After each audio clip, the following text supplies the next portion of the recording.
hello आमा हजुर बा घर कहाँ तम्रो मेरो घर डुङ्गालो हो डुगाला हो अनि कामाटी आयो त अहिले कोमल जराबाट आएकी हुँ बा म अपाङ्ग छु म ए नाउँ के हो तम्रो मेरो नाउँ रन्न चलाउने हो गीत गाउन आउँछ कि नै तिमीलाई केही आउँदैन बा यसरी नाममा नाचे हात मात्रै फट्काउने हो एक गीत गाउन त आमा मै कि राखी नै त मेरी अब भदै भयो कि बहिनी भयो के हो म त आउन आएन के त म कुँ त भन म कुँ त हो पवित्र खड्का हो तिमी म रेडियोमा बोल्ने मान्छे हो त क्या ए त अब रेडियोमा बोल्ने मान्छेलाई आज यहाँभन्दा अगाडि देखेको छैन है यहाँ अगाडि देखेँ नि बाबु अहिले देखेँ ए गीत गाउन आउँछ क्या आमा तिमीले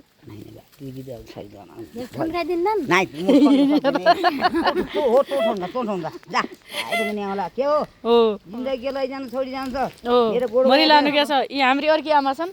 आज हामी यसो चौकेबाट जान लागेको छ ठ्याक्कै बाटाती भेटायौँ आमालाई ल आमा नाउँ भने ल मेरो नाउँ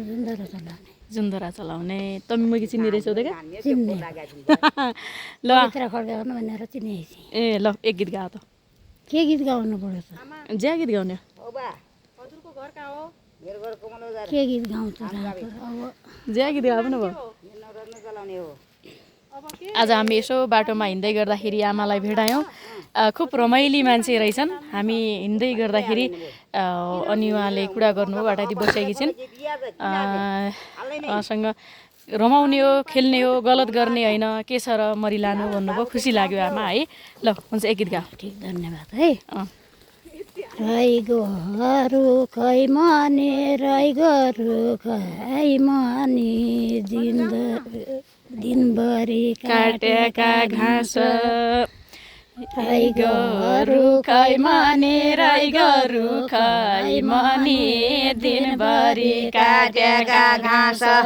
दुःख दुःख माने है जिन्दगी बाइजानु भयो बाइ गयो कि सकिगयो कि बाली भएछ दुःख दुःख हे दुःख दुःख मने दुःख दुःख मने सके गई के बाली भैस हे दुःख दुःख मने दुःख दुःख मने सके गई के बाली भैस आहा ल धन्यवाद यहाँ कहिले काहीँ भेट भएपछि गाउँला है हुन्छ ल